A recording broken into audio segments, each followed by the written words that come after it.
Mm.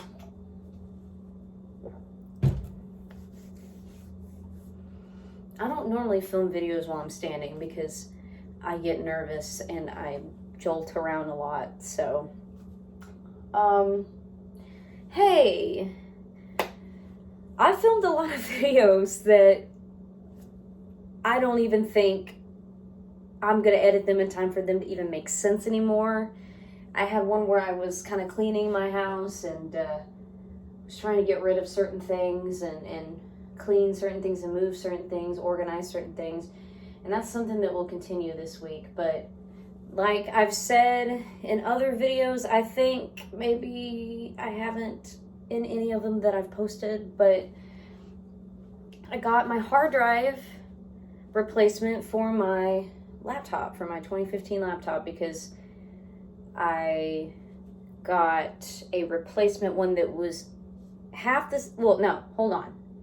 I can't even freaking talk anymore. I have a 2015 refurbished MacBook I got in March or April, and the hard drive started getting really sluggish and started crashing a lot.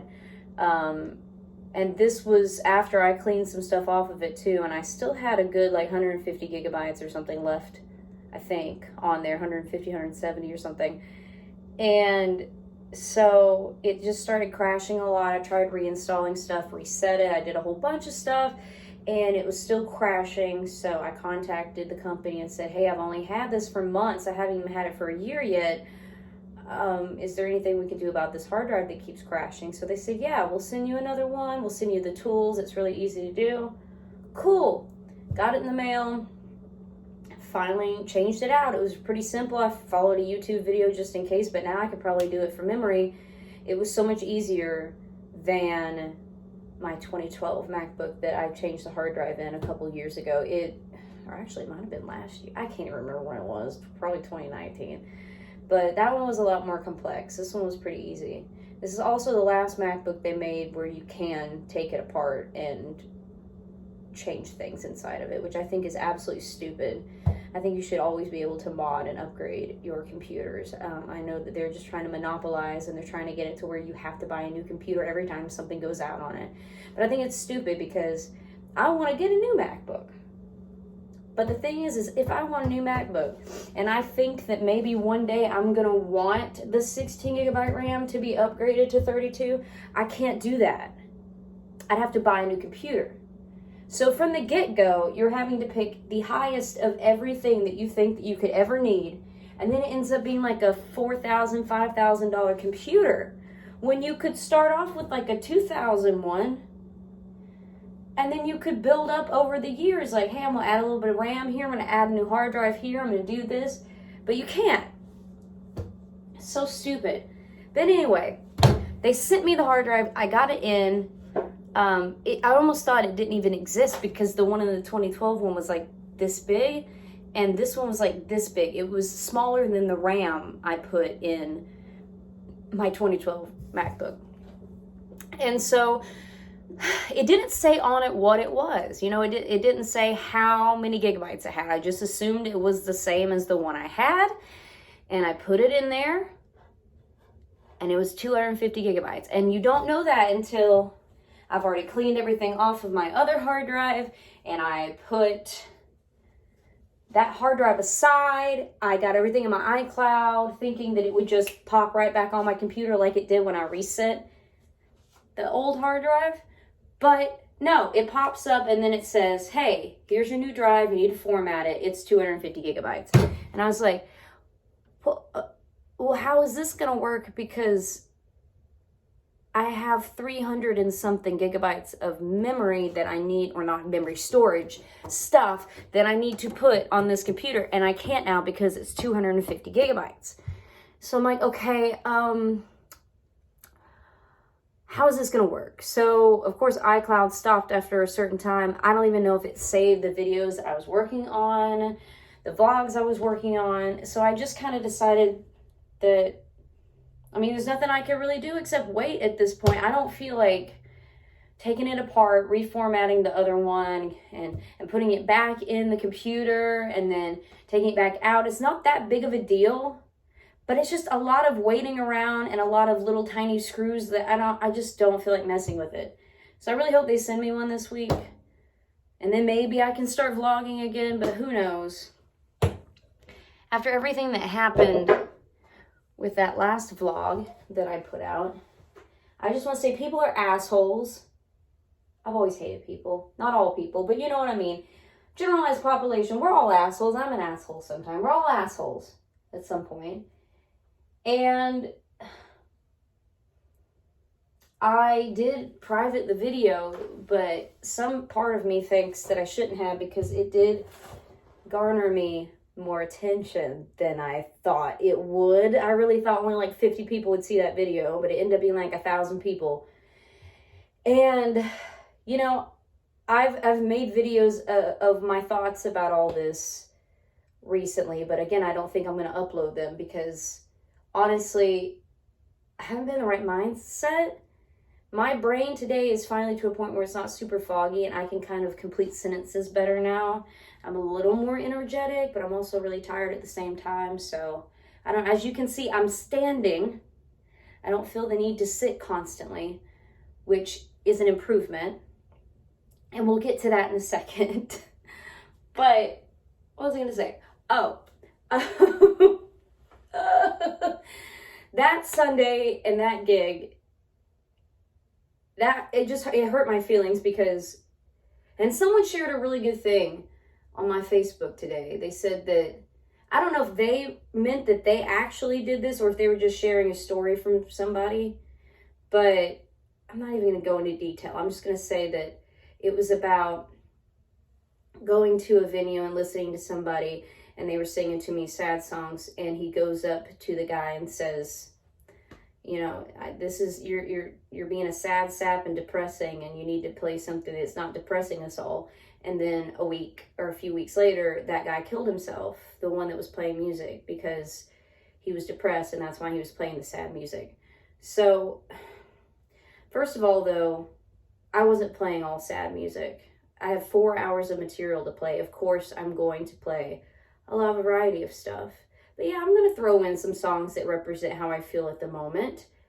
And I have been feeling tired and sad, but it's not like the depression that I used to have. It's been masked by the anxiety medication and the depression medication. But those are making me so tired that in turn I'm getting depressed more because I can't get out of bed because I'm so dehydrated and I'm not functional, if that makes sense. So whoever shared that video of me crying about the lady at the venue telling me to stop boo-hooing over my ex because he's happy and he's moved on and all that stuff, whoever shared that in a group called a group where we give people terrible advice or something, whoever did that, I don't know what they said when they shared it, but someone told me they shared it and it's gone now. The post is gone, and I'm hoping that the administrators had taken it down, and that's probably what happened, and I'm glad that they did. I still don't know who it is. I don't have a name or anything. Just someone told me this. And I'm glad that it got taken down because people were going over to the video. I had my fans that were commenting on it, and they understand what's going on. They understand the context of the situation. And, you know, they were having a conversation with me about it and being nice and trying to lift me up because I've had a hard time these last few months with my health. And I mean, yeah, I've dealt with the breakup and everything, and it's sad around Christmas time like this, but I've mostly been like feeling bad because of my health and because of all these medicines that I'm on that I've tried to mask my pain with. So those people were nice, but then the people that came over from that group, I don't know what was said to them to put the video out of context, but people were just blowing up on me saying, I would have fired you, how dare you, like, you're not supposed to bring your emotions to work and all this stuff. And it's like, when you are having mental health and physical health problems, you can mask it as best you can. But when you are at a bad point, it is really hard to completely 100% act like nothing is the matter.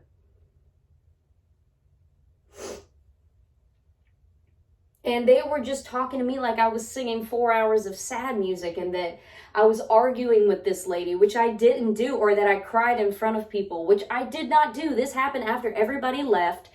Nobody knew I was crying except me, and I filmed the video because I felt so defeated, because it's only when this lady is there that I do something wrong. There's never anything said about anything unless this lady is there. And this lady, I guess, favors my ex.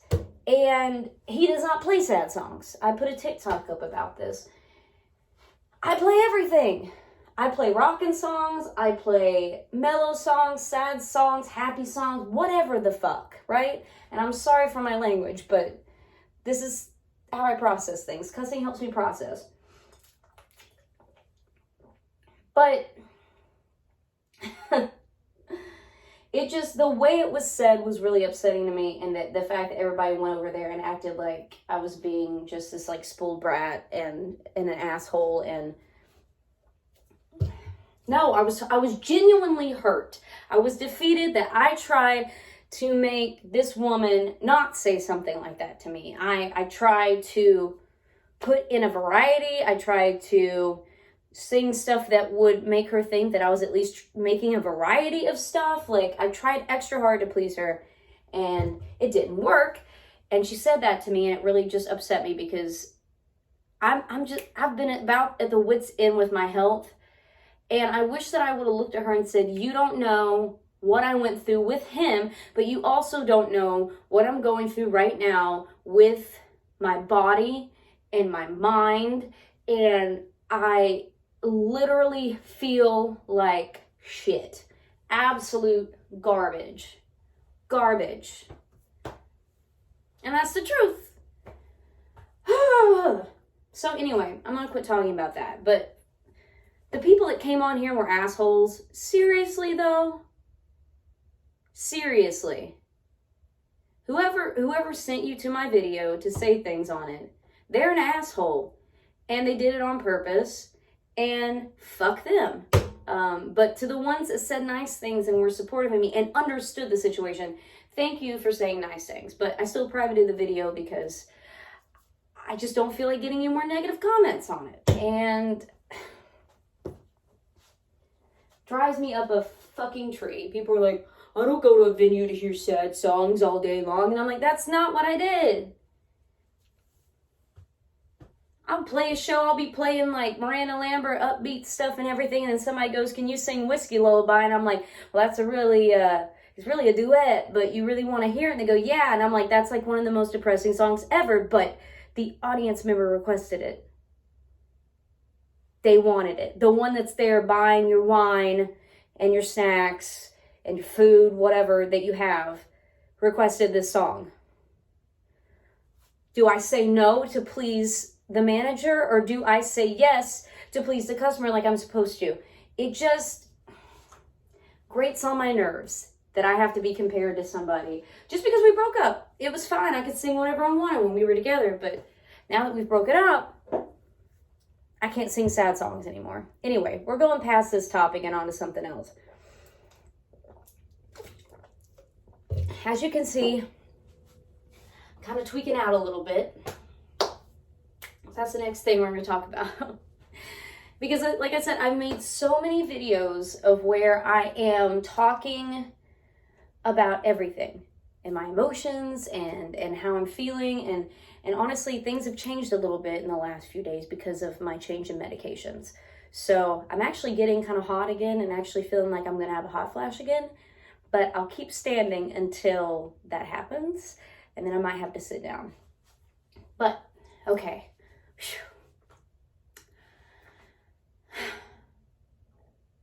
Antidepressants have done well for me, and anti-anxiety medications have done well for me for the last, let's see, I started taking them in spring of 2019. Now, I've taken Zoloft before back in college, but I really hated my doctor, and that whole thing, medical stuff just freaks me out.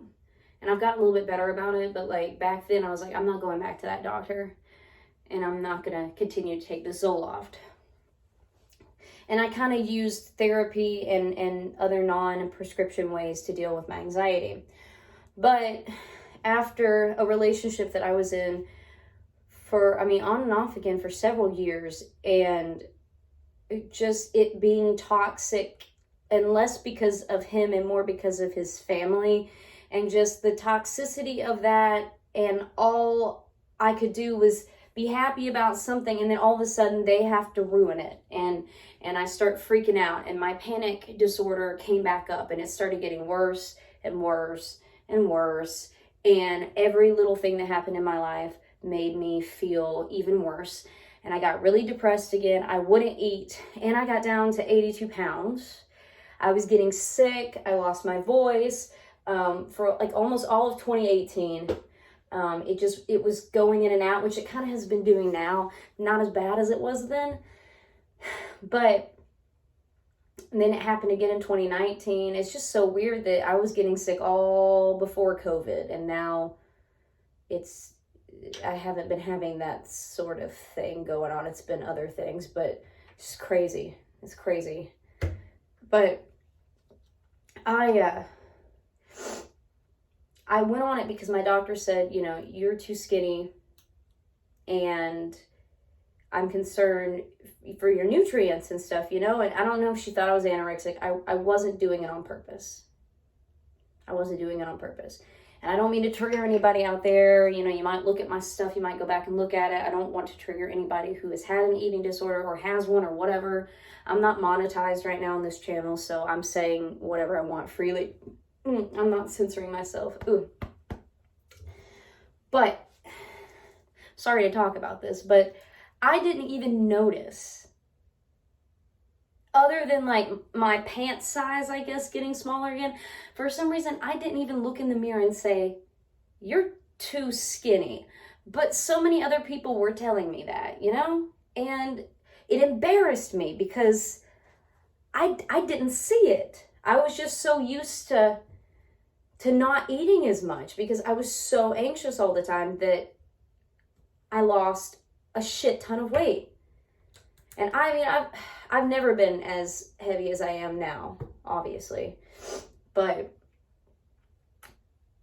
I would say that I was at least 100 pounds before all that bullshit went down, and then just gradually started losing weight. And now I look back and I look at the pictures and I'm just like, oh my God, I look sick. I look kind of, and this is horrible to say, the Eugenia Cooney stuff, God, it breaks my heart. And I don't want to go into deep conversation about it, but now I look at the old me and I compare it to her, and even though I was not near as bad as her body has become, I still looked sick, and I have looked like her at a certain point in her life when she was not quite as skinny as she is now, and I didn't even notice it. And once my doctor pointed it out, there I went on Paxil, and it worked great for a while, and then of course it made it hard for me to sleep, so then I had to go on sleeping pills, and we tried so many different ones, and Ambien had to be probably the worst one that I took. It was bad. Ugh, didn't like it. But so many different things, and it's been thing after thing after thing, and then going on more and more and more and more medications to where I'm on like 6 or 7 or 8 or whatever I'm on right now. And not only do I feel like a zombie, but I'm so dehydrated that I can't walk like 10 feet without feeling like I haven't had water in like 2 weeks. Like, I just don't, I wasn't understanding what the hell was going on.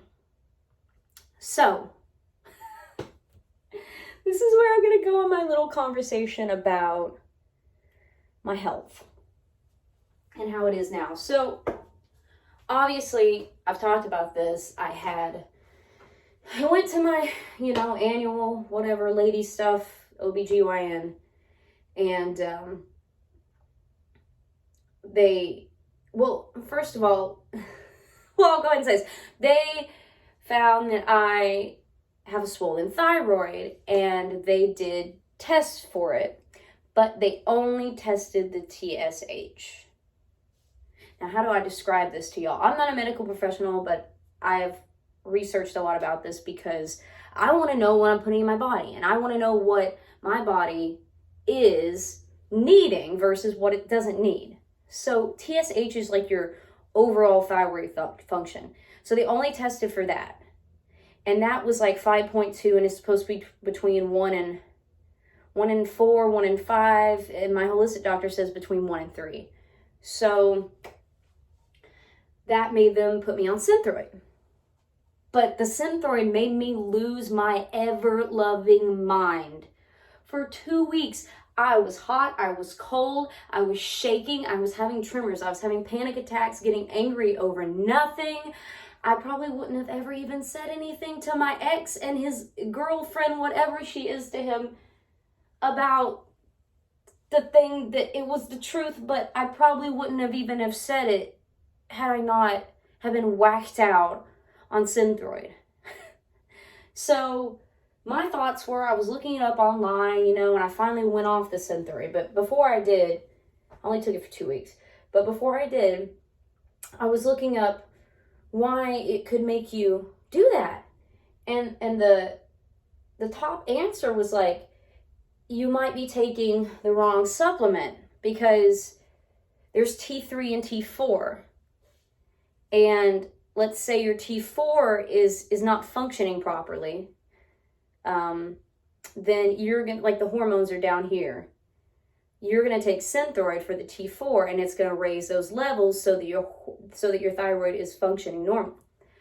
T3, on the other hand, you take a different drug for that. You don't take Synthroid for that. It's something else. I forget what it's called. It's like Cibritol. I don't know. I can't remember what it's called.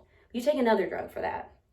And if you take, my thyroid. Okay, so let's say your T3 is low and your T4 is normal. And they give you Synthroid. Instead of raising this up to be normal, this T4 is going higher.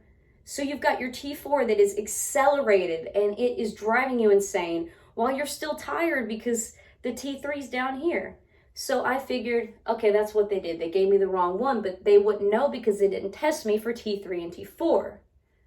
So I went and did my extensive blood test for my holistic doctor. And the first thing I noticed, obviously, was my T3 is what was low, not my T4. They should have been medicating my T3 and not my T4. So that's why I lost my ever-loving mind. I had no idea that your thyroid could have such an effect on your mental health and your sanity, pretty much. Which I kind of seem insane right now, but we'll get to that in a second.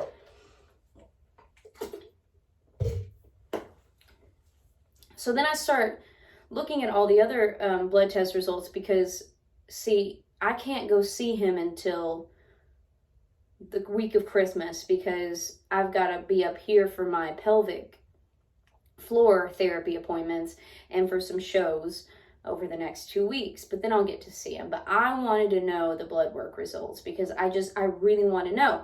And of course I get them like driving back from Nashville, going to play a show on Friday, and I'm in traffic and I'm trying to read them at the same time that I'm driving, which is horrible, I know. And I was freaking out because my cholesterol was high and my C-reactive protein is high, which can happen sometimes if you have cancers. What else was high? The LDL too, and the cholesterol, which is like the bad cholesterol, right? But it didn't make sense because, I mean, it just doesn't make sense for someone my age like that. It doesn't. And it's not like I'm huge. I am overweight for what I would like to look like and be like, but, and what I normally am, but it just didn't make sense to me. So I get home and I start researching like what is going on. And the conclusions I came to are a lot of ones that, I'm just going to call him, this Dr. Smith is his name. or did I call him CJ? I'll call him CJ. You call him by his first name. CJ was like, what medications are you on? Because he was like, actually, your blood test results weren't that bad. Like, I can fix all that. But then I said, but I'm on medications, and I think that the medications are causing some of these problems because I didn't have hot flashes until certain drugs, and I didn't have this dehydration until certain drugs. So he was like, what are you taking? And I sent him the whole list of stuff that I was taking. And he was like, I can't help you unless you agree to go off some of these. He's like, they're dehydrating the hell out of you. They're causing all sorts of weird hormones and things in your body to shoot up and go down and whatever. And so I have a theory. I read that birth control can raise your cholesterol, your blood pressure, all that stuff. And I never really paid attention to that before because I felt quite normal taking regular birth control.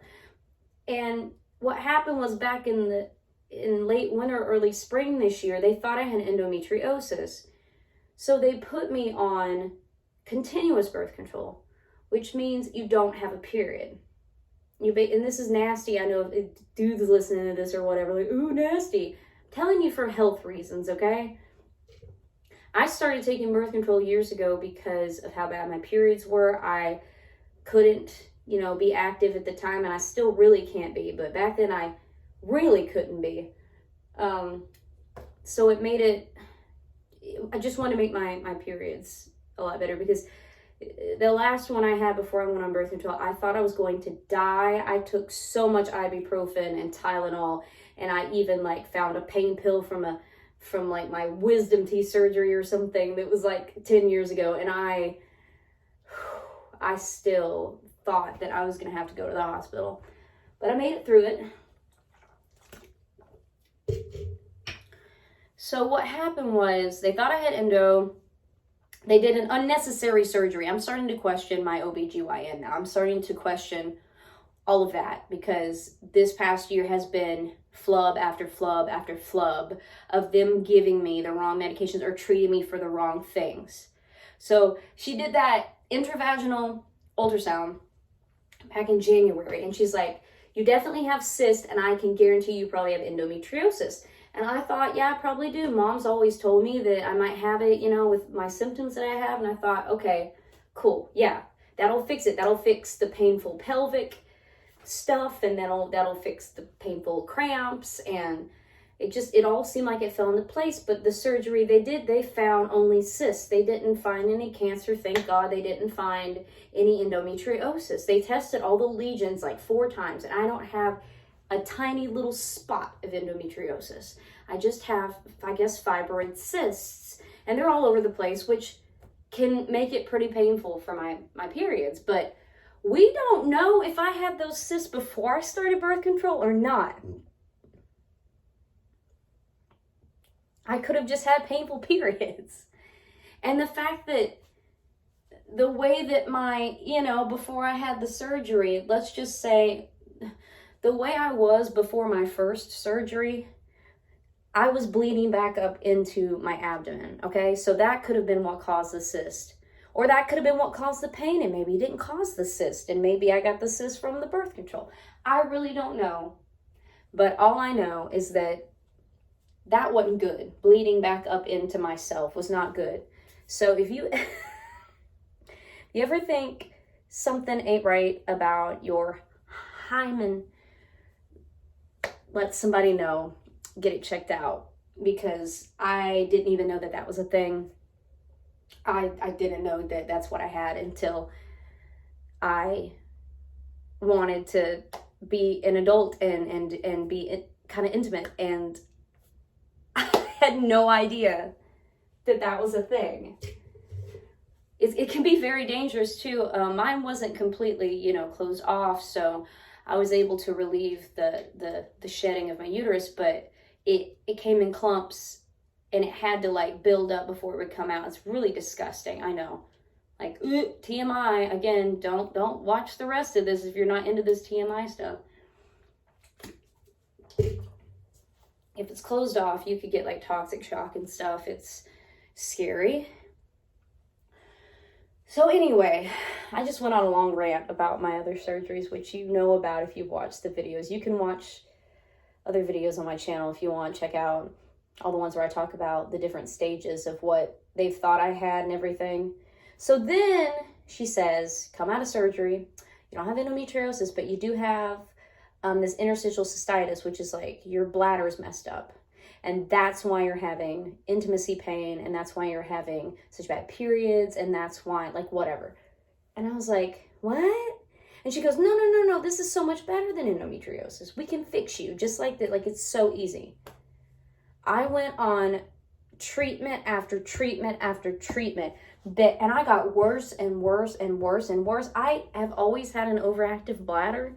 I have a nervous bladder. It's affected by certain things, and it just has always been that way. But it's never like been something that I cared about fixing. You know, it was embarrassing in school because I'd always be that kid that had to pee really bad, but I was afraid to ask because I didn't want to get in trouble for having to go to the bathroom. And you know, it really pissed off the band bus a lot of times because I would have to stop to pee, and then I'd be nervous because everybody's waiting on me to pee that I couldn't pee. And then yeah, it's always kind of been that way. I had a hard time peeing in a cup. We had to do a drug test in high school before we could drive my junior year, I guess. And so I sat in there for like 2 hours and I wasn't able to pee in front of the person. So, because I had never been exposed like that to somebody at that point, and it really made me nervous. It freaked me out. And people were like, oh, it's because she's on drugs. Like, rumors started to spread that people were like, oh, well, she's just on drugs. And that, no. Back then especially, I didn't do anything. I didn't even take prescriptions back then. Well, except for my wisdom teeth surgery. But, oh my God, I am hormonal right now. So, they did bladder installation treatments where they had to stick a catheter up in me it was like 3 times a week, then 2 times a week, then once a week. And this went on for several months, all of which made me worse. It kind of helped my kidney pain a little bit, like back in here. But at the end of the day, it kept giving me UTI after UTI, and it was irritating me. I was getting lots of pain in my bladder, in my hips, and it was just not doing anything good. And then they put me on medication after medication after medication that made it more and more difficult for me to pee. So it's like, now we've got this whole new problem of I can't pee when I need to. I go to the bathroom and I can't pee when I need to. So finally, Mom convinced me to go to a urologist. And this urologist was like, so what is she wanting to do now with you? And I go, she's wanting to put a pacemaker in my bladder so that it teaches me not to have to pee as much or something. And she's like, no. She looked at me, she's like, does peeing really, like, before you're on any of this medication, was that really something that bothered you that much? Did you have leakage? Did you have a problem with it? And I was like, no, I've always had an overactive bladder, but like, I don't pee myself. I haven't had kids. I haven't had that problem. Sometimes I gotta go a lot, but like, it's not something that has bothered me enough to deal with all this medication that I'm on that's making me feel horrible. So she's like, go off of it. What you need is not bladder related. It's intimacy and pelvic floor therapy related. So that's why I found a pelvic floor therapist up here, and I've been going to her a lot, and we're focusing on what needs to be focused on. And I went off all the bladder meds. And finally, a few weeks afterwards, I could finally pee again. I wasn't getting UTIs because of it again. So, lovely, right? Unfortunately, then it was too late. My boyfriend had dumped me, so oh well. Okay, let me get myself back on the story. I know this is a long episode of my vlogging, but it's because it's going to replace all the vlogs that I haven't been able to post, okay? So, here's when things really started to take a turn for the worst with my body. I would say when they started the continuous birth control, which is what I say like back in March, maybe like after my surgery. And it took a while for it to kick in. And I thought, oh, great, I'm not going to have periods now. This is wonderful. I'm not going to cramp or anything. But then my body started thinking it was going through menopause. And I didn't even think about that for a while until summer came around, I started having severe hot flashes. I mean, like, thought I was going to pass out. I'm having migraines. My blood pressure was a little bit high a couple times, but no one at that office ever thought to say, I wonder if that's because of the birth control. I mentioned all these things, and they never said, oh, I wonder if it's because she's taking continuous birth control. And I thought that, like, with the commercials on the TV, you know, they say, like, you know, if you have migraines, whatever, you probably shouldn't be taking this. No one ever took a second to ask that question, which is just so negligent, and it kind of aggravates me because they totally missed something that has quite ultimately kind of ruined my life for the last few months. Well, the last 6, 7, 8, whatever, 8 months, 9 months. At least I didn't have a baby. This is 9 months of taking continuous birth control. But no one ever asked that question, which just really it pisses me off. And I know that doctors have so many patients and they got to keep up with all of them. They can't just like spend all their time thinking about your problem and trying to solve your problem. But it just seems like something that should have been looked into a little bit more. So these hot flashes have been really, really bad. And they've added to my dehydration. I'm sweating constantly. And when I went through my breakup, that's when they wanted to add me on. No, well, I said, you know, I'm really, really having a hard time with this breakup. What can we do about my, you know, psychological meds, those things. And they wanted to add Wellbutrin. So I was like, at this point, I was like, whatever, I'll do whatever to try to help my depression. So I did, and it did help, but the first 2 weeks I had to adjust, and I was having panic attacks again, and I was freaking out, and I was crying, and I was having all these flashbacks about my ex and everything, and it was just making me really sad, and I was losing my mind, especially when I was up here alone and didn't have anybody to talk to, and I was driving my mom crazy when I wasn't home because I was talking about it constantly, because it was just like my brain was fixated on things, and it wanted me to be sad, it wanted me to be angry. I couldn't be happy until it kicked in, and then I felt okay.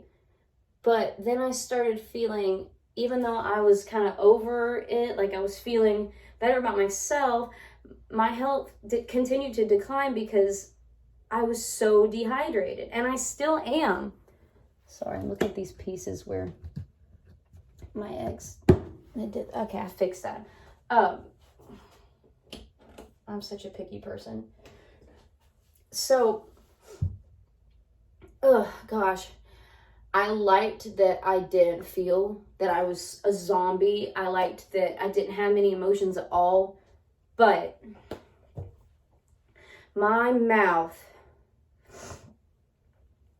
as you probably seen me complain about online in my Insta stories, that my mouth has been so dry. My throat has been sore, and my throat has been swollen, and my salivary glands have been swollen. I could not retain water. No matter what I did, could not retain water. And when I asked my doctor about that, they go, well, you know, just see how it works out. And if it doesn't, then I guess we'll have to just take you off the Wellbutrin. But I liked how it made me feel. And I also asked about the hot flashes, and instead of them discussing maybe we shouldn't be doing continuous birth control anymore, they gave me pills for the hot flashes, and I did not take those. They're like, this is for like premenopausal or menopausal women, but you can take it and it'll help you with the hot flashes. But I was like, I'm not taking any more hormones or whatever the hell this is. I'm not doing it. So now we're to this point where we've connected, me and CJ and me and my mom, and like all of us have connected what may have been the case and why things have gotten to where they are. So first of all, The reason that I have issues with my pelvic floor starts with the fact that my brain knew at one point that something could not be put inside because it was kind of closed off. So it was very painful. And I knew that from trying to put like a tampon in or whatever. I knew I associated it with pain. So the brain, gets used to that. But then after I've had the surgeries and everything, my brain was still thinking that way. And honestly, though, at the end of the day, my pelvic floor therapist says you should have had pelvic floor therapy as soon as the stitches came out from both of the surgeries. Because she said the scar tissue builds up. And if you have a scar, you know that it's like thicker. It's thicker than your regular skin. It's not as flexible as your regular skin. And that's what's happened inside of me. Inside of me, in the place that I'm supposed to be intimate, in the place that one day I'm supposed to be able to have children, and now it's constricted and extremely painful, horribly painful, ghastly, I can't even describe it. It's like somebody ripping your skin open, It's just like, let me grab two sides of your skin and just rip them, And it is the most painful thing that it's more painful than I ever could have thought that intimacy was supposed to be. And if I would have known that, if I would have known that I was supposed to have physical therapy after those surgeries, I would have done it, but I had no idea. No one told me. I had no idea. So that's where that problem arose. And my issues with weight started with the Paxil and the birth control combination with each other, but the birth control at first didn't really do much to me except regulate my periods and keep me from being in so much pain, but I didn't really gain weight until I started taking the Paxil. So I got to a point with the Paxil where I was like, I don't need to gain any more weight, because I got to where with my ex, I was nervous a lot and I was gorging myself with food. I've talked about how he had all these Pokemon cereals in here, and I would just snack on those in the middle of the night because I was like, okay, we got all these freaking cereals that are going to go bad, which I ended up throwing them all out finally, because they're all about to expire, so I don't think they're going to be any use to anybody. Gorging myself with that and gaining more and more weight. And I've capped out at 138 or something. I think I've lost a little bit, though, in the last couple months. Probably not a lot, but a little bit. But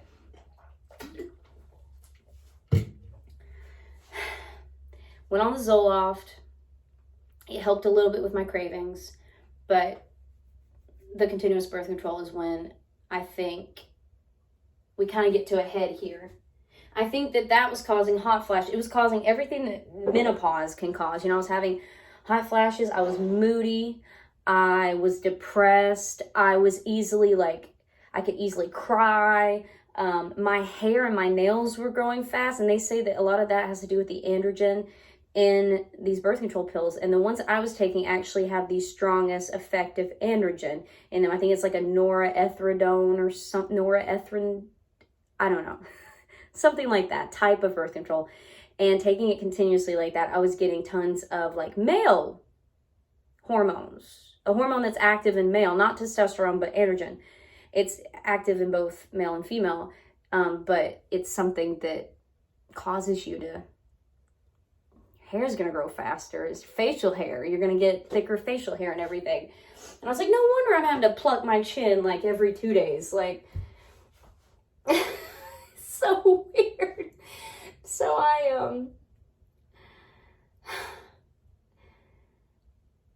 I talked to CJ about it, and we are going to try to go off of some of the medications. So the first thing I've started with is the birth control. And at this point, I want to go off it completely. I don't want to go back to just taking it the regular way and having a period. I want to go off of it.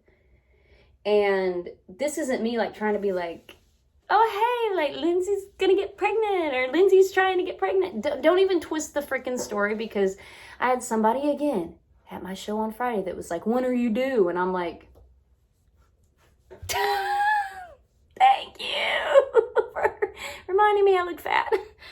But no, I'm doing this as a personal choice, and I think the best thing for me to do right now is go off of as much as I can and get my body back to at least its normality, or whatever the normality is going to be after I've taken all this stuff.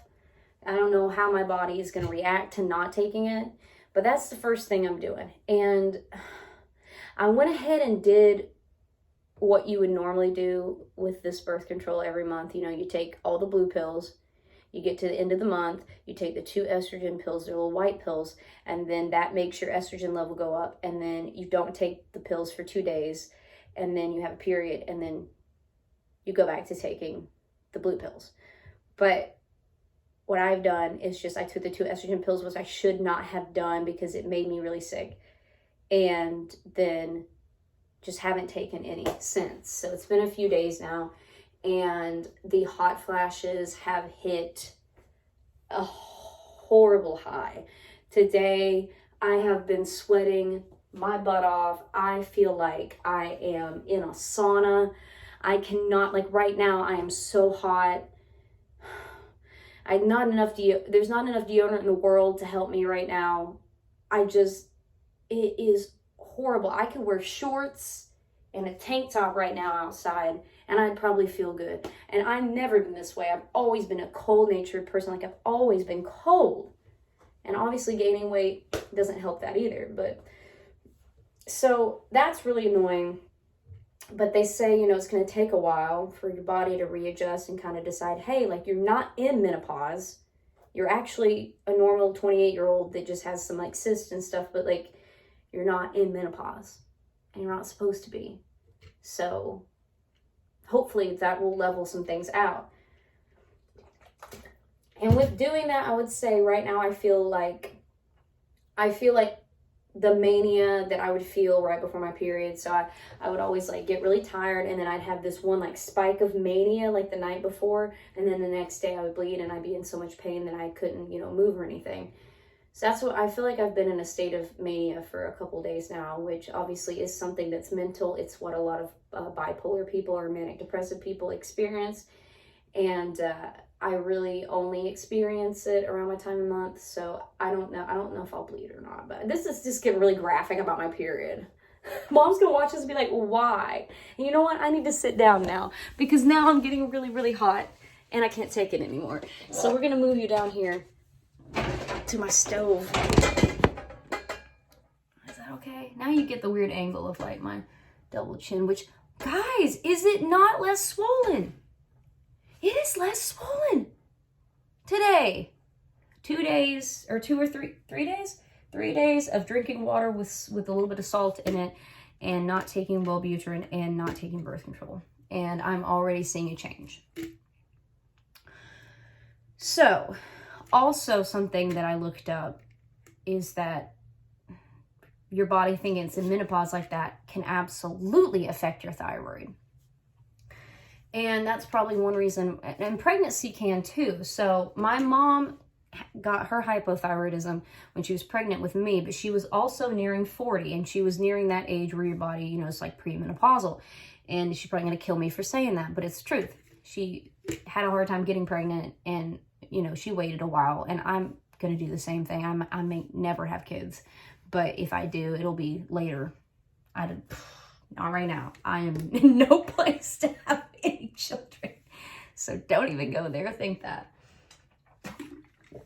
But she got hers when she was pregnant with me, and you know that's a hormonal change in your body when you get pregnant like that. But then also reading about the menopause, when your body is in menopause or thinks it's in menopause, like mine was, then it can change your thyroid. So I'm thinking that's probably a factor too. Now, obviously genetics are a factor. I could have gotten it genetically, but I'm thinking that the genetic marker was there and putting me on the medication that made me think I had menopause.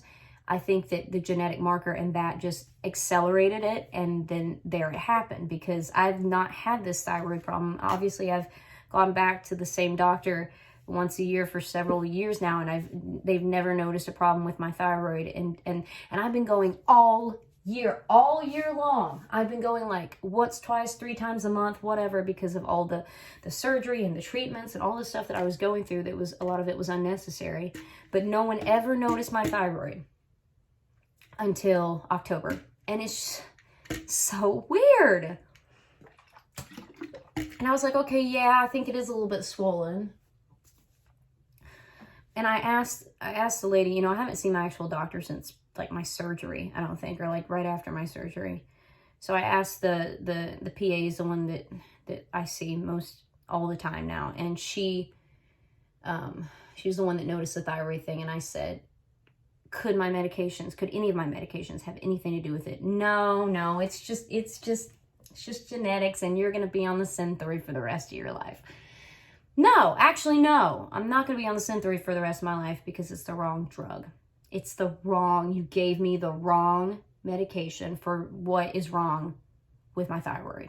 And B, absolutely, I believe the birth control, being on it continuously in my body, thinking that it's in menopause, absolutely affected my thyroid. Will it go back to normal if I go off these pills? Probably not. I don't know. Will there be a little bit of a change? I could imagine that there could be. It's probably permanently damaged. I don't know. But I'm so emotional about all this. I'm riled up because I'm pissed that I spent all these years being against being on so many medications. I was against it for so long. And then I finally just gave in because I couldn't take it anymore, because my body was feeble, and I was so depressed and anxious that I couldn't get out and do anything, and I needed that. And then it just, one thing led to another, and I'm on too many things. So I said, you know, CJ, do you think that, you know, I should, if I can handle it, go off the birth control? And he's like, yeah, if you can handle it, you know, there are natural ways we can work with stuff. So he said, you know, if you can handle it. So that's my first thing that I'm trying to deal with. And I'm already hurting, and I'm already feeling hormonal, and I'm already really hot. And I'm hoping that the results from that will be that I'll lose a little bit of weight. I will stop having these hot flashes. My thyroid will hopefully go down a little bit.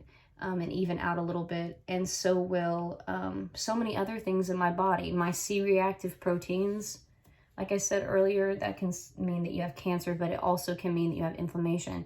And I know I have tons of inflammation because of all the cysts in my body, and God only knows what else.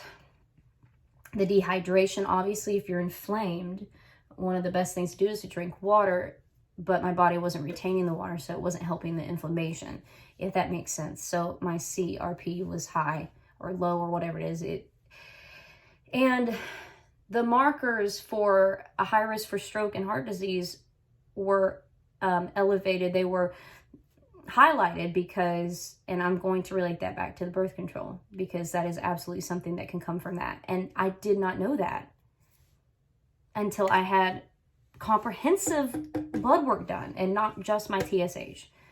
And I hate getting blood work, but also the blood work I got at Fannin hurt like a bitch. Like, it was like, I'm just gonna like just jab this needle into your arm. But the one I had at the actual lab that CJ sent me to, I barely felt it. I was like, okay, that's what I remember good blood work being like.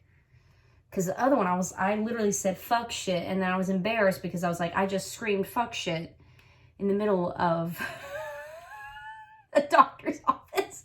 I said, I'm so sorry that hurt. But that's the first thing. And the second thing is the Wellbutrin, because I cannot take the dehydration anymore. I have been having such a hard time singing. My range has been compromised. My tone has been compromised. My pitch has been compromised. And even from some of the videos I've done recently on YouTube, like I've had to tune them and stuff because I'm having a hard time with my pitch. And the last couple days I haven't taken the Wellbutrin because I couldn't cut one in half. And I feel like I shouldn't have done that because I don't want to have a seizure or something. Because when you go off of these kind of medicines that mess with your brain and everything, if you quit them cold turkey, sometimes it can cause you to have seizures or to be suicidal or what. I've never had that. I've never had seizures or suicidal thoughts from quitting these kind of things before. Never had that before, but I have had massive panic attacks and depression and cry spells and mood swings and all that kind of stuff. So I took one tonight right before I left to come back here, right after I left for my gig, because I was like, well, I haven't taken one in like 2 or 3 days, so I better go ahead and take one so that my body, you know, isn't going to think cold turkey, right? And I think for the rest of the week, I'm going to take a knife and cut them and take maybe half a day or something and try to wean down like you normally would off of something like that. And I'm scared at if I'm going to get depressed or whatever, but already from drinking water with salt in it and from not taking the Wellbutrin for a couple days and not taking the birth control for a couple days. Yesterday and today, my voice, I was already having better pitch. I was already able to sustain notes. I had more range. I had more lows and highs, and it was more effortless. Whereas for the last couple months, it's felt like that I had to push so hard to get a note out. And maybe nobody notices it, but I noticed it. I noticed it because I know what it feels like when I sing and something wasn't right. You got to have lubrication for your vocal cords. I mean, they're an instrument. You got to change your guitar strings every once and again. You know, you got to get an oil change in your car, which I got to do tomorrow to keep it running smooth, right? If you don't have lubrication on your vocal cords, then it's hard to sing. And you can damage your vocal cords. And that's not good. You don't need that in a music career. So, that has helped. So now we're to the point where I'm going to taper off that, but then also I've tried to taper off of some of my sleeping pills. And I honestly, I didn't take any of them last night. I took a little piece of one. And I woke up 2 or 3 times, and I did have to pee 1 or 2 times because, well, I've been trying to drink a ton of water to make up for the dehydration and all that stuff. And I had a hard time going back to sleep. I think I woke up, I didn't go to bed till like 1:30 or 2. I was playing Animal Crossing, of course. And Mom and I tend to stay up late. I tend to stay up late here too. And if I'm going to like work on some music or something, usually I'll do that at night. But, shit, I can't even, see, I'm still having a hard time with my brain fog. I woke up at like 5 in the morning, which is already not enough sleep. And I had a hard time going back to sleep until like almost 8 o'clock in the morning. So I had to take one of my pills. I think I took the amitriptyline. Because I woke up and my back was just killing me. And the point of the amitriptyline, adding that to my regimen, was to help with the pain at night so that my body would relax itself and go to sleep and not have pain while I'm sleeping and not have that wake me up. So it's not an opioid. It's actually something that makes your brain think that, which an opioid does that too. But it's an antidepressant, anti-anxiety or something, sleeping pill, whatever, that's supposed to trick your brain. into not feeling the pain receptors as much, I guess, in your nerves and whatever. But also research on that has proved that it can increase your risk of, I don't know if it said Parkinson's or dementia, whichever one it was. I don't want either one. Parkinson's, I have in my family. My grandpa had it. I don't know of anybody really close to me that's had like dementia or something, but still, you don't want to take something like that for the rest of your life that could cause you one of those horrible things. We might get them anyway, but I don't want to jumpstart it, you know, like horrible. They might have a cure by then, but they might not, you know? It's just... So I took that, and when I woke up, I felt like garbage. I had a really hard time getting out of bed. I did not hurt as much as I did when I woke up in the middle of the night because I took the amitriptyline, but I had a really hard time staying awake while driving because I had taken that pill so early, like late in the night, early in the morning, that it hadn't worn off yet. So that's not smart. So I had a hard time staying awake while driving. It took me a long time at work to actually wake up. I don't even remember half my show today. I was just so tired. Like I was just kind of, you know, just lethargic through it all. And that wasn't good. That's not good, especially when I'm on the road a lot. I used to have these problems all the time because I had such a hard time sleeping and when I wasn't on any medication. And sometimes I'd find myself taking Benadryl or something, anything to try to put myself to sleep. And if I woke up in the middle of the night, I would take another one, which was stupid because then it wouldn't wear off in time for me to get in my car and drive. I've fallen asleep while singing before. I've done that before from taking stuff too late in the night. And that's not good. I don't need that to be happening to me. I know this is a long video, but if you stayed this long, God bless you. You really care about my life. So how do I feel today? Hot. Very hot. Less dehydrated. Less swollen in the face. There's clearly a difference. I mean, it's still there. I've still got double chin. But there's just something about it it's not as swollen as it has been. It could just be the lighting, I don't know. But I think it looks less swollen already. Because that's not inflamed as much as it was. It was inflamed. It couldn't produce saliva because my body wasn't retaining liquid.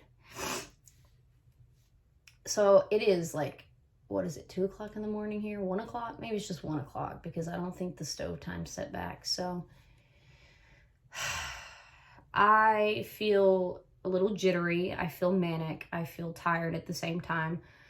I am afraid of what is going to happen in the weeks to come before I see CJ and that we can get some natural nutrient therapy and all that stuff. I really do believe in the power of natural stuff. It's just sometimes you can doubt it a lot. I of course doubt it a lot, but I also doubt actual like medical like medicine too. But it's just sometimes it's hard to believe that it'll work because it's not prescription. It's not like something that's been developed in a lab or whatever. And it just, gosh, now I'm picking at my arm again. I need to stop doing that. But I'm worried, and this is what I was talking about in the last video that I'm probably not going to post because I don't want to edit the cleaning video because I don't want to edit it on my phone and I don't have a computer to edit with, so whatever. It has been hard for me to clean this house. And feeling like shit and then also being kind of sad about my breakup and stuff. It's just, I've not done anything to this house until last week. I have been so feeble and tired, and I've never been this way. I've had surgeries and got up the next day and was doing stuff, and I've gotten sick before and I've been able to get up and do stuff and go to school. And this is something that I can't get out of bed. If I do, I want to get right back in bed so bad. So I don't know. I feel like my ex probably cleaned my house the last time, which was probably like back in the summer. And I haven't really touched it since we broke up, September 4th, 5th, something like that, 4th, I think. And don't ask me, I remember dates. It's a weird quirk about me. Weird, I don't know. Memories of dates. Just, I don't know. It's a thing for me. But, it wasn't clean then. I remember we came in from Cedar Point and we threw all the stuff down that we bought, and we bought a lot of stuff. We had a good thrift haul from up there. Even though he made the trip absolutely miserable, we did find some cool stuff at the thrift stores. And it was all piled up in the floor, and it's been that way. And I moved some of it up to the spare bedroom, but not a lot of it. I've left food in the refrigerator. I've let my clothes go unwashed. I've just been buying new underwear and stuff because I'm too lazy to wash the stuff that I have, you know? And I started watching videos about how to clean when you're depressed and you don't have the energy, you know, because I've always been the kind of person that, like, when I was a kid, if I had to clean something, I would just get in that manic episode and I would clean everything to a T all in one night, stay up all night, clean for like 24 hours, whatever, you know, and I don't have the energy to do that right now.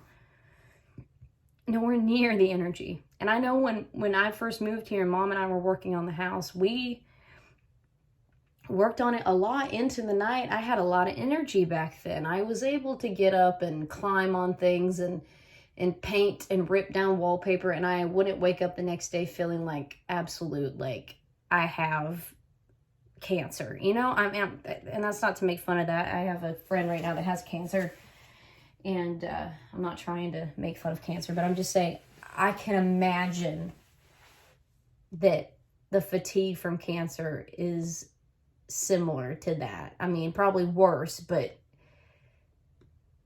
the fatigue has been just horrible.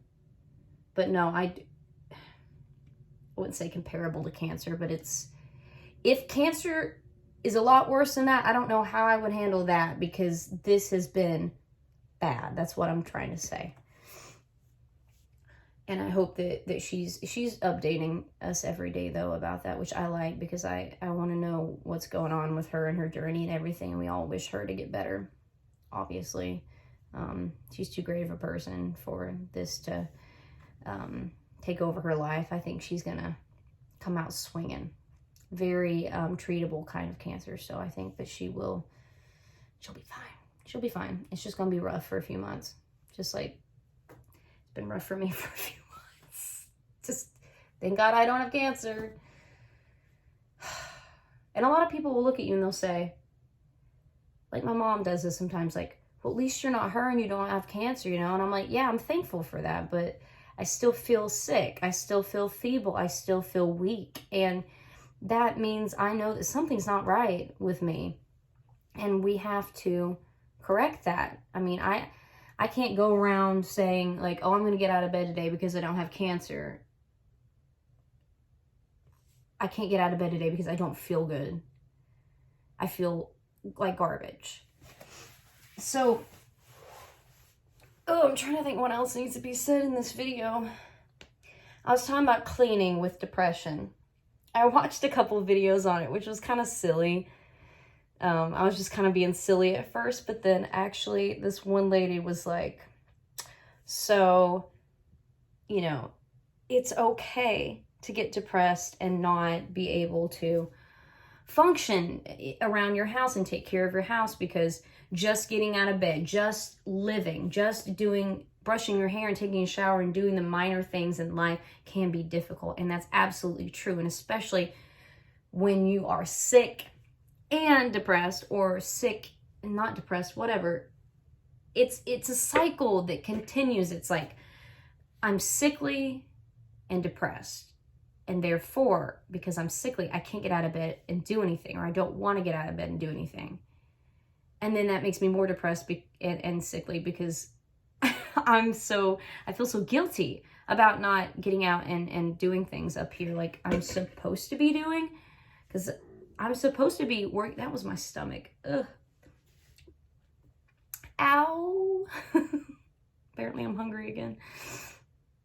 It's supposed to be me wanting to go out and do stuff every single day and every single night, write with people, meet people. But just getting to do one thing a day has been an absolute chore. So I was watching that video and it made me feel better, because she was like, you know, get yourself out of bed, you know, when you feel like it. And if you have a moment when you feel like it, don't try to do everything at once. Try to focus on the little things.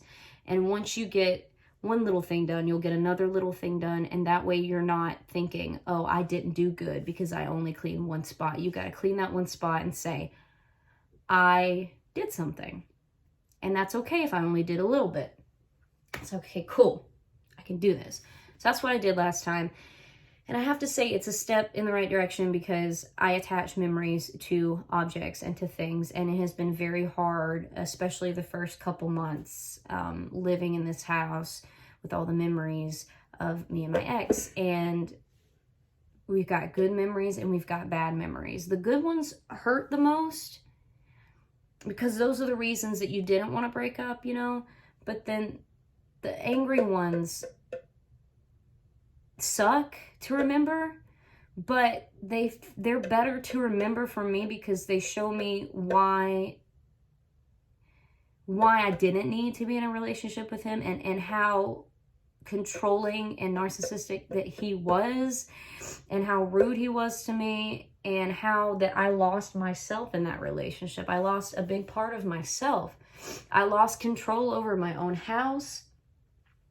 I lost control over my own mind and thoughts and ideas and songwriting, and just so much that business, going out and doing things, I lost huge parts of me because I wanted to please him.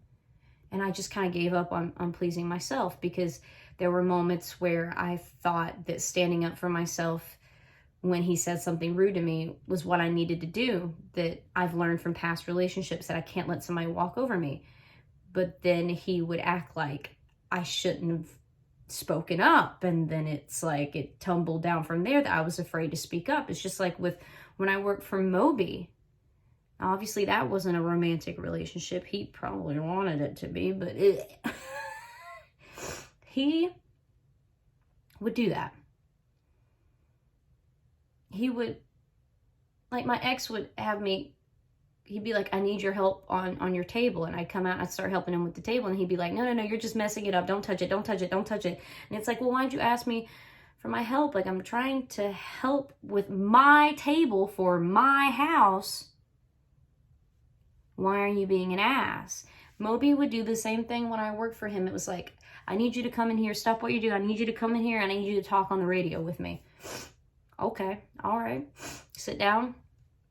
He's talking, you know, whatever. And he'll ask me a question and I'll talk and whatever. And then I start to get comfortable. And then I start to be like, oh, yeah, you know, and like interjects like people do on the radio shows. And then he'd be like, oh, I didn't like that, you're doing it wrong, like you stepped on my lines or whatever, like how dare you. And he'd be like, I don't want you to speak anymore. And it's just like, why did you invite me in here if you didn't want me to speak? You got mad when I spoke, but you wanted me in there to speak. He wanted me in there to make fun of me, because that's all he wanted to do to the interns, is screw them, I guess, or make fun of them. And because I'm not easy like that,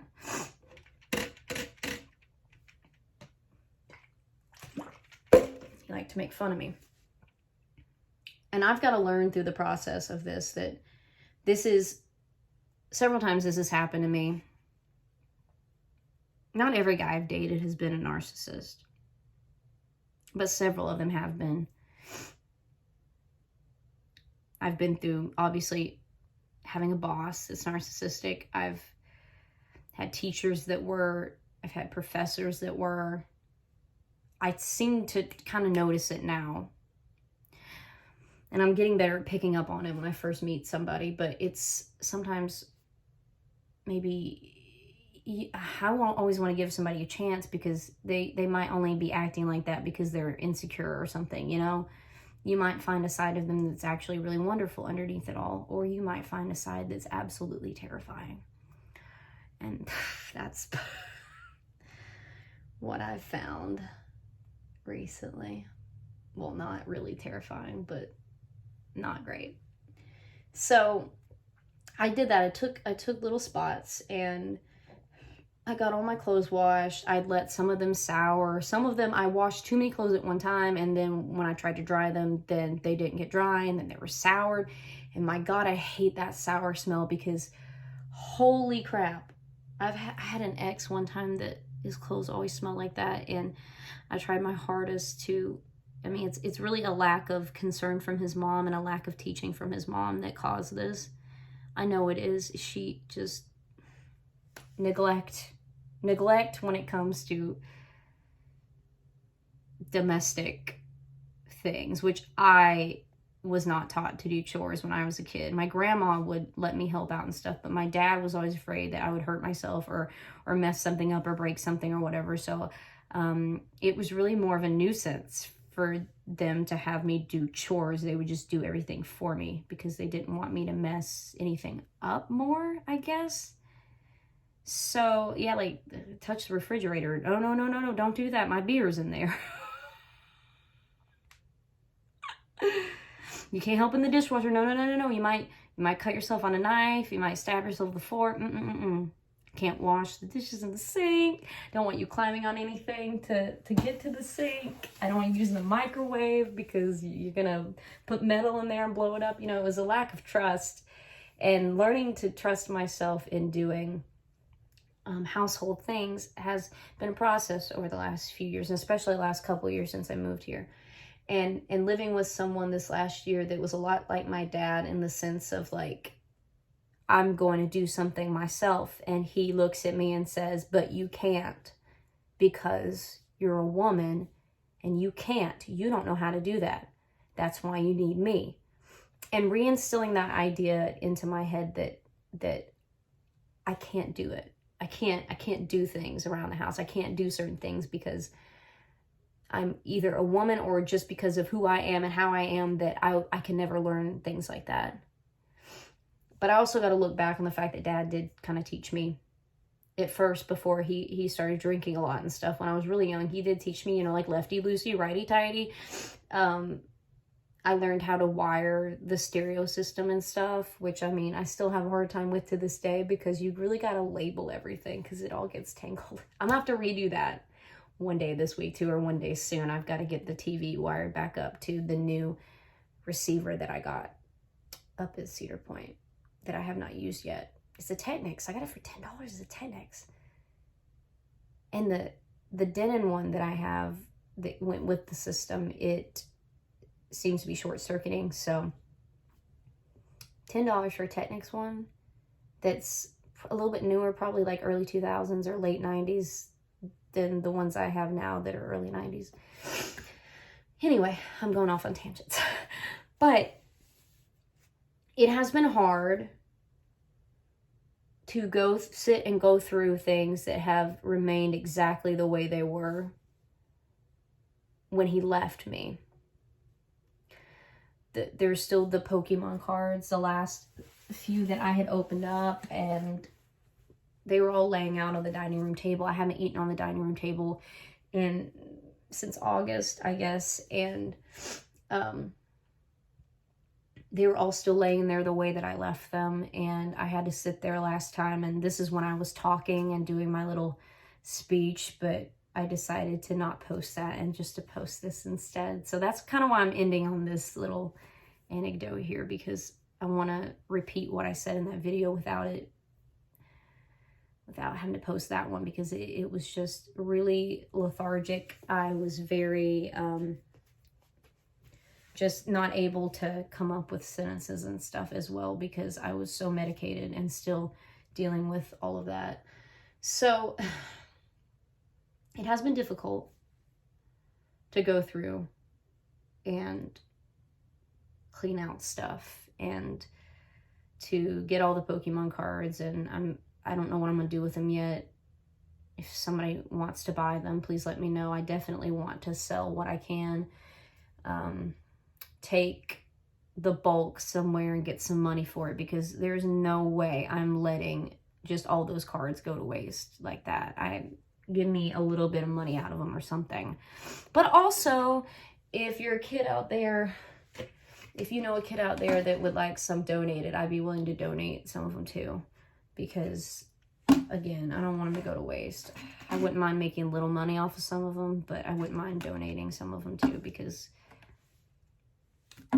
half of them he gave to me anyway, and I didn't buy, and then half of them I bought because I wanted to enjoy his hobby with him, something that was not reciprocated.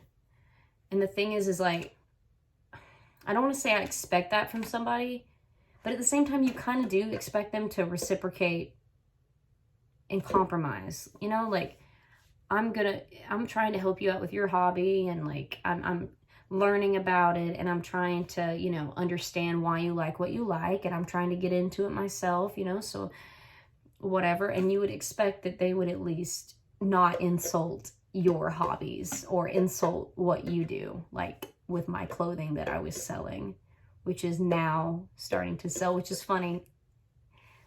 My ex, you know, all last year when he was starting to sell the Pokemon cards and I was selling clothes, and it just wasn't taking off. And he just kept saying, well, you know, he'd shove stuff in my face, like we were Goodwill shopping one time up in Ohio, and he was just like, I ain't waiting for you to go through all these clothes. I've already looked through what I want to look through, and I ain't waiting for you to look for all these clothes. And I go, well, I'm trying to start this business. I just want to look through some of them, you know? And then instead of being nice, he starts picking up shirts and throwing them in my face, you know, being like, this is ugly. This ain't gonna sell. Nobody knows, you know. And then he'd pick up like jerseys and stuff. He goes, this is what sells. Like, this is the stuff that sells. You don't know about clothes. I know about this. Like, this is what sells. And I was like, I don't want to sell sports stuff because I'm not into sports. I don't want to sell sports stuff. And it just, I guess he did at first probably try to sell some clothes and stuff, which thank you for trying, but you didn't have to sell the clothes. You just had to respect me. And what's funny is I let the thing sit. I let my Poshmark sit for so long. It's been almost a year now since I've really tried to use it. I would say January maybe was the last big push that I put through on Poshmark, and I just kind of gave up at that point. Not only was my world revolving around him, but he was telling me that, you know, he was stupid, and I just kind of brushed it aside because I was embarrassed to bring it up around him, if that makes sense. So just all of a sudden, $200 coat that I found in the trash bins, in the Goodwill bins, sold. Cashmere and wool. It was, you know, a little rough when I got it. It had lint and stuff, so I took a shaver to it and I shaved all the fuzzies off and lint rolled it, and it sold for $200. And I was like, what? And then a couple other things sold. I was like, hold up.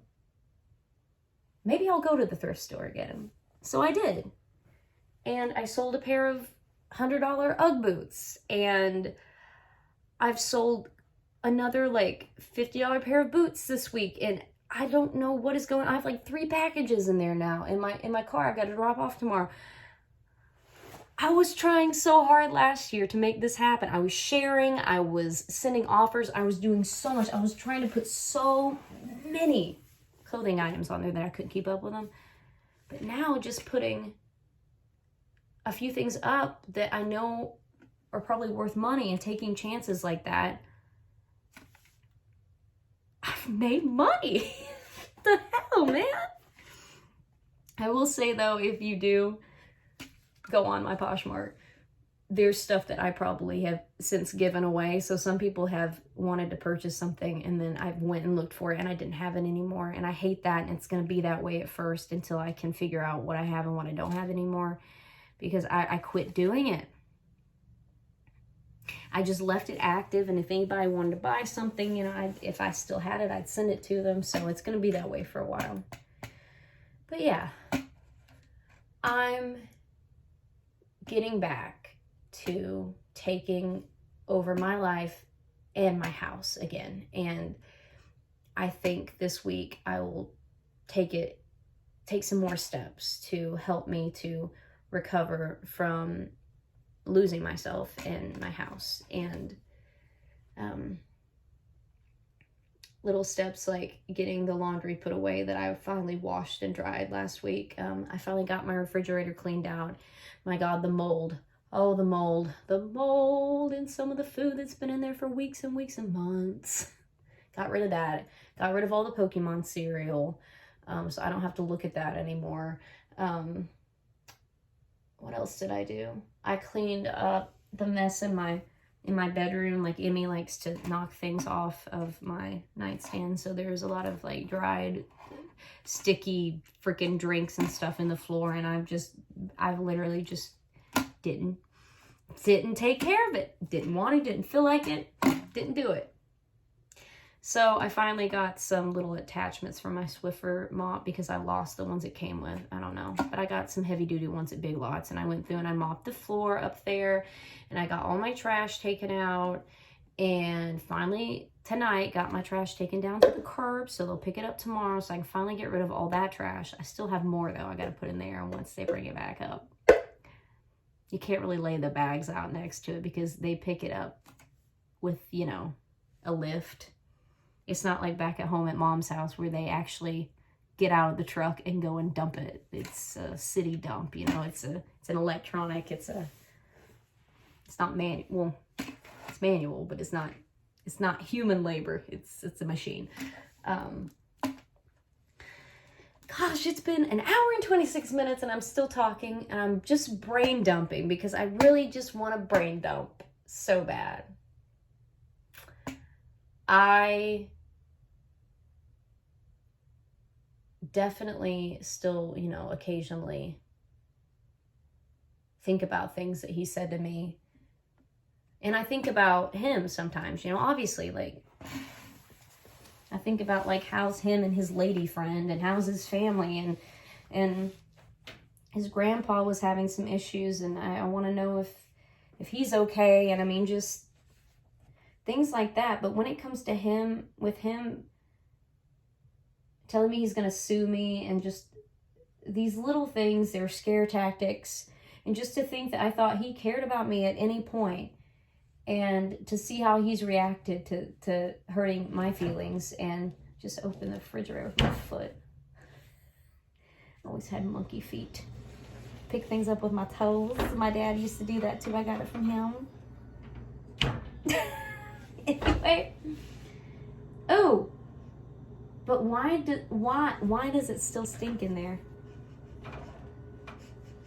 Why do you still stink? I cleaned everything out of you. I cleaned it with apple cider vinegar. Maybe that's what's stinking in there. I don't know. What was I even talking about? Ooh, that stinks. What the fuck still stinks in there?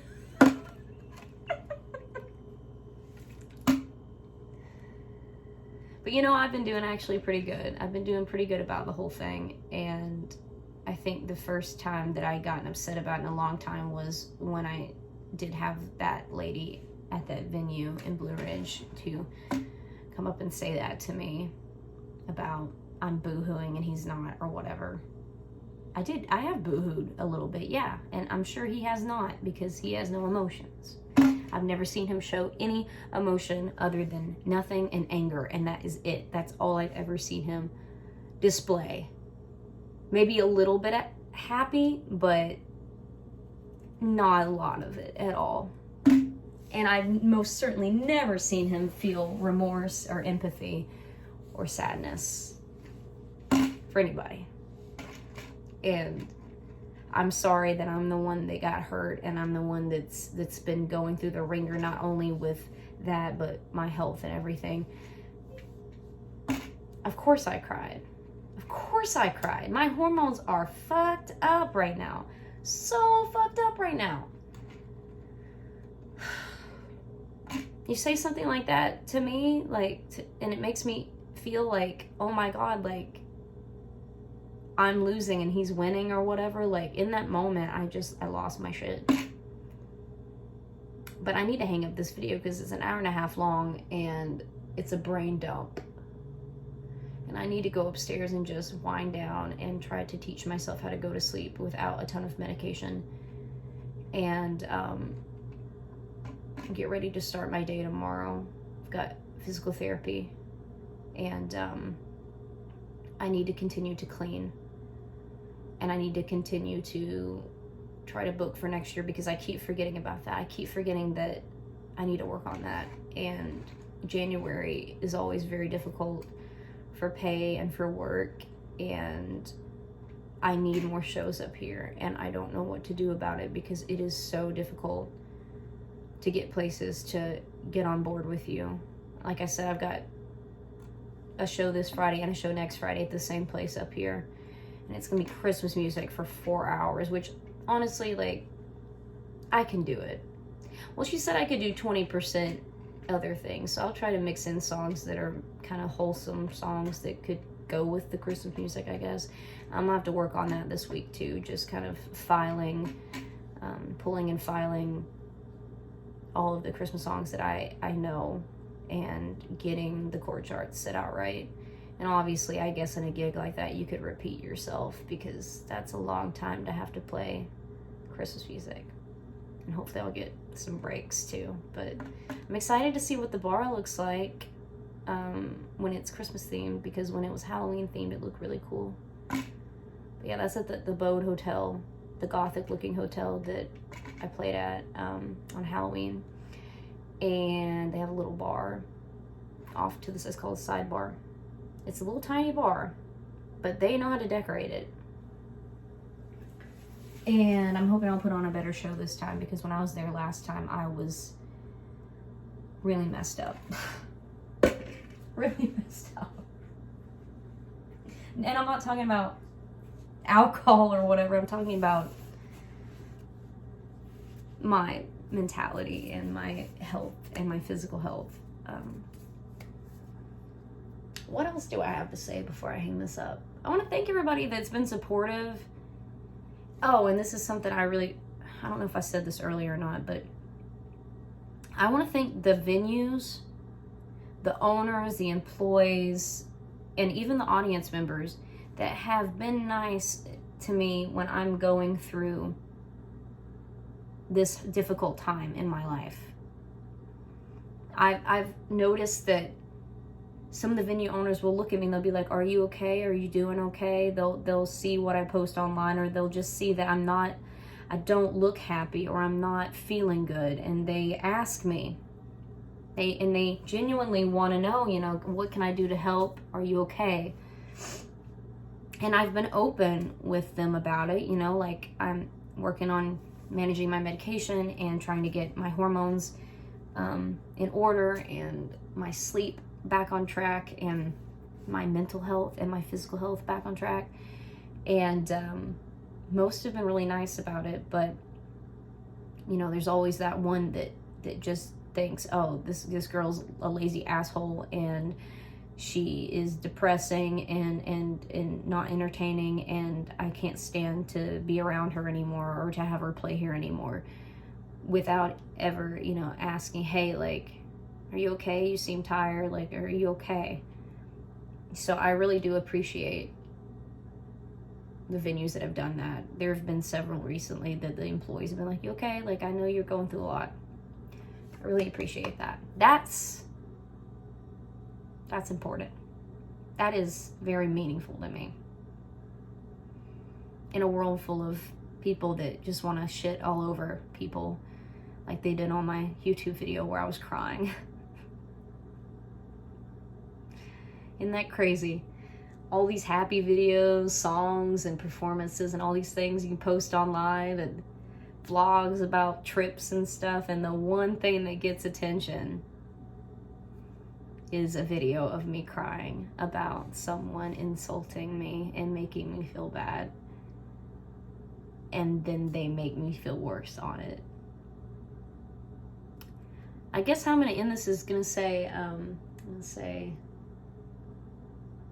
do think about that when you, maybe you're in a work environment or a family member or a friend or whatever, if they're not, if something's off, and it could just be that they are trying to brush you off, or they're, you know, you think maybe that they're doing things maliciously or something, or that they're acting a certain way because they want to avoid you, or I don't know how to explain it, but if you see somebody and you think, you know, why are they being lazy? Why are they being this way? Why are they being different? Take the time to try to understand why they might be feeling that way, instead of just marking them off your list saying, well, they must be an asshole, or they must be lazy, or they must be, you know, doing this on purpose. Because usually there's an underlying cause.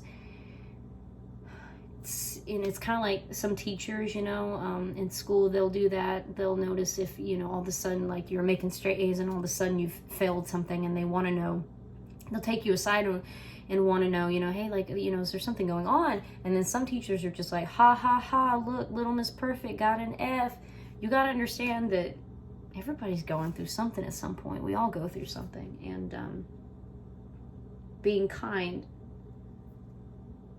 to people and trying to understand why that they are acting a certain way, I think all in all is better than just marking them off your list. Like, I had a drummer a few years ago, and she quit my band at the height of my weight, like my weight being underweight, my anxiety being at the worst, and I was drinking a lot because I needed something to mask the anxiety that I was feeling.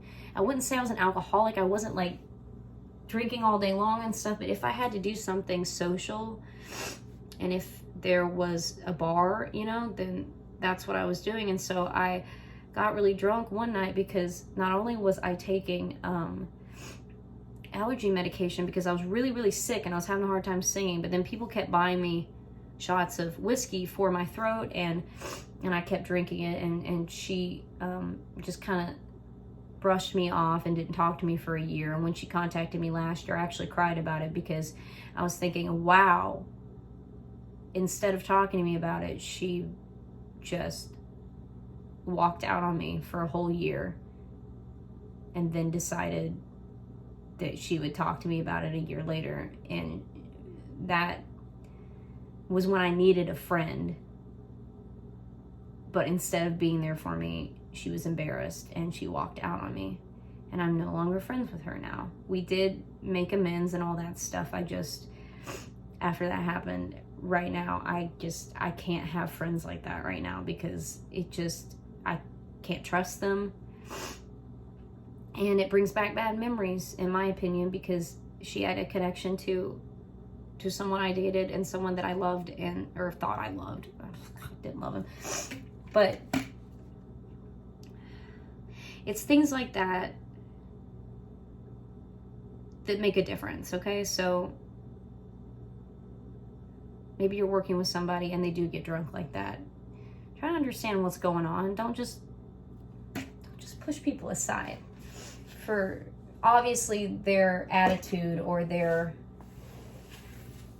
reliability or their punctuality or something just immediately changes. There's usually a reason why, and you should be kind about that. Now, obviously, I try to be nice to people. Obviously, I've been very angry and very, outspoken about my ex, and that happens, and one day I'll forgive and forget, I guess, but that can take me a really long time, especially when I feel like I was so betrayed by somebody. And that's how I feel in this situation. I feel used and just kind of like I feel like when Andy grew up on Toy Story and he, took the toys out, and then they felt like they were no longer needed anymore, and they were just there for a little bit and used, and that's how I felt. And that's what I've been trying to get over. And I think that this is a big step in the right direction, trying to get my health and my body back and my energy and my voice. And I've started to co-write more now, and I'm more comfortable with it. And like I said, selling stuff on Poshmark, and it's actually kind of, some stuff is selling. God, I don't know why he put my ex in my life. I know that there's a reason, but I don't know why he put him in my life. If it was just to teach me what I don't want in a spouse, like with living with someone, maybe it taught me what it would have been like had I ended up with the other guys that I've fallen in love with before, and that it wouldn't have been good, and that I better be glad that, you know, things turn out the way that they did. I don't know what. I mean, obviously it makes me more wary of people, and I'll never let somebody take advantage of me like that again in that way. But who knows, they always take advantage of me in some other way, I guess. But I know that he's out of my life for a reason. That doesn't mean that I'm not still hurt and angry at what he did. Of course I am. And sometimes I'm mad at her. And I know that I always said that that wouldn't happen, you know, because it's not the girl's fault, but at the same time, she was the one looking at all of my Instagram stories after we broke up, and I blocked him, and she was feeding it back to him, and she was kind of playing this cat and mouse game with me and him, and obviously that makes me not like her, and I can't blame her for falling for his sales pitch, because that's ultimately what he is a salesperson. And I understand, I get it. And if one day, not that she's gonna watch this video, but if you are watching this video, one day if something happens, whether it be romantically, that things end well, or in a friendship or business relationship, if something happens between you and him, if you ever need somebody to talk to, I am here. I'm here, and I'm not here to make an enemy out of you. I just obviously don't want anything to do with her right now, because clearly, but if one day something happens and you need somebody to talk to, I am here for you, because I've had a lot of people do that for me in past situations, and in this situation too, and it has been really helpful. So just know that. I need to go to bed. Why am I still sitting here on my kitchen floor talking to a phone with nobody on the other end?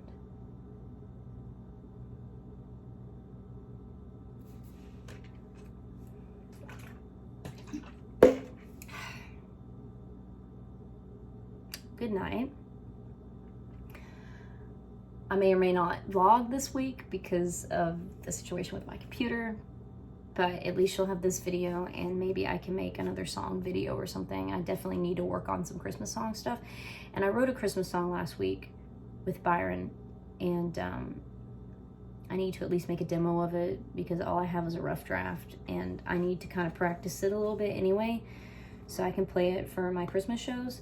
So maybe I can get that one kind of recorded too, to where y'all can hear it. It's not a particularly happy song, which wouldn't please the people of my hometown, but hopefully it'll please somebody on the internet. And I will continue, no matter what anybody says, I will continue to bring some bit of my personal life and my personal emotions into my music and into my videos, because I'm not here to be a fake ass bitch. I'm here to be transparent with everybody, because I think that that is something that really bothered me as a kid. It I really wanted to be my true self, and there's so much anxiety around being fake and having to put on a persona that isn't what you are all the time.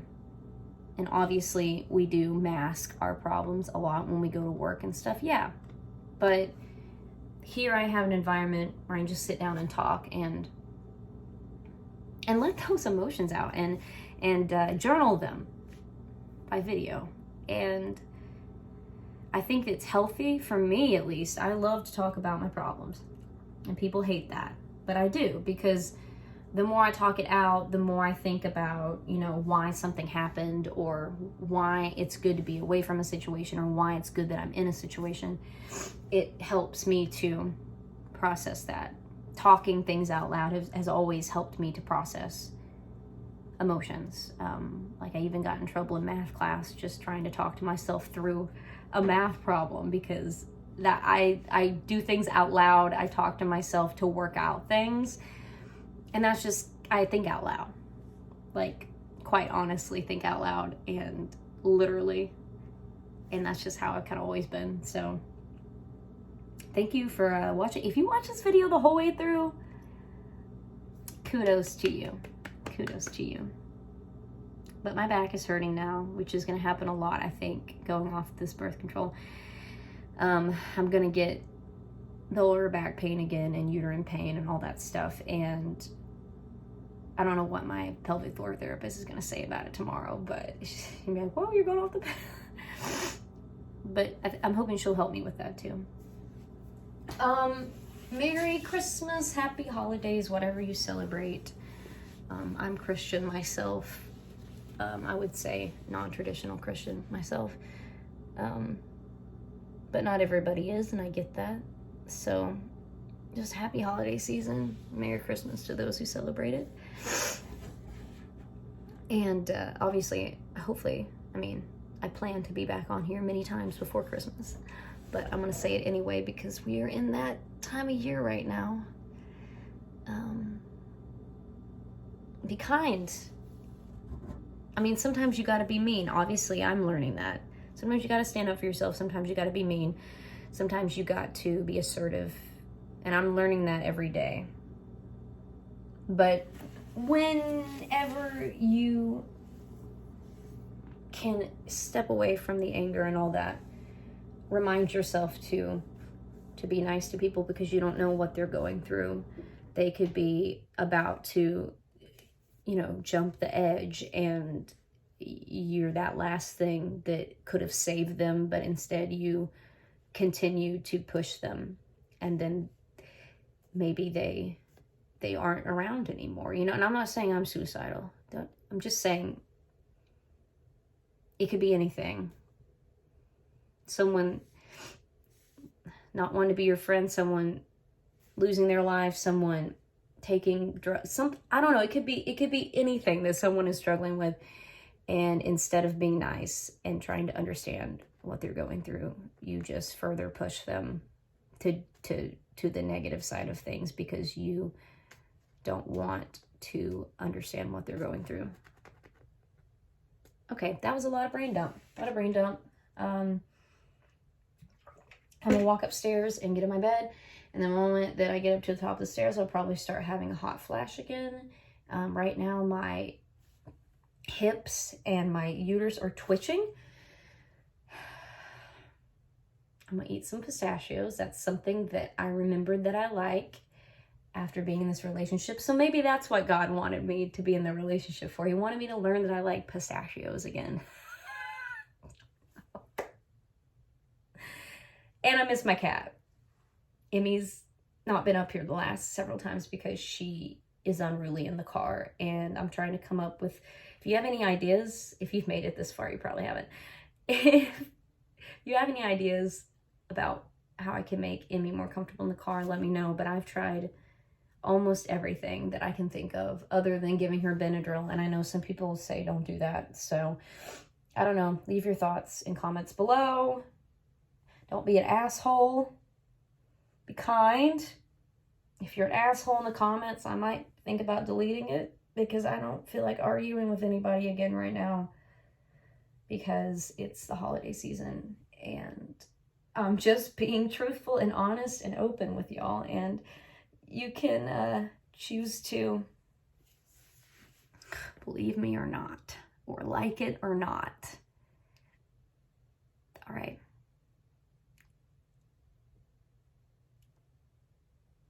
Yeah, I think I'm done talking. We're gonna go off medication.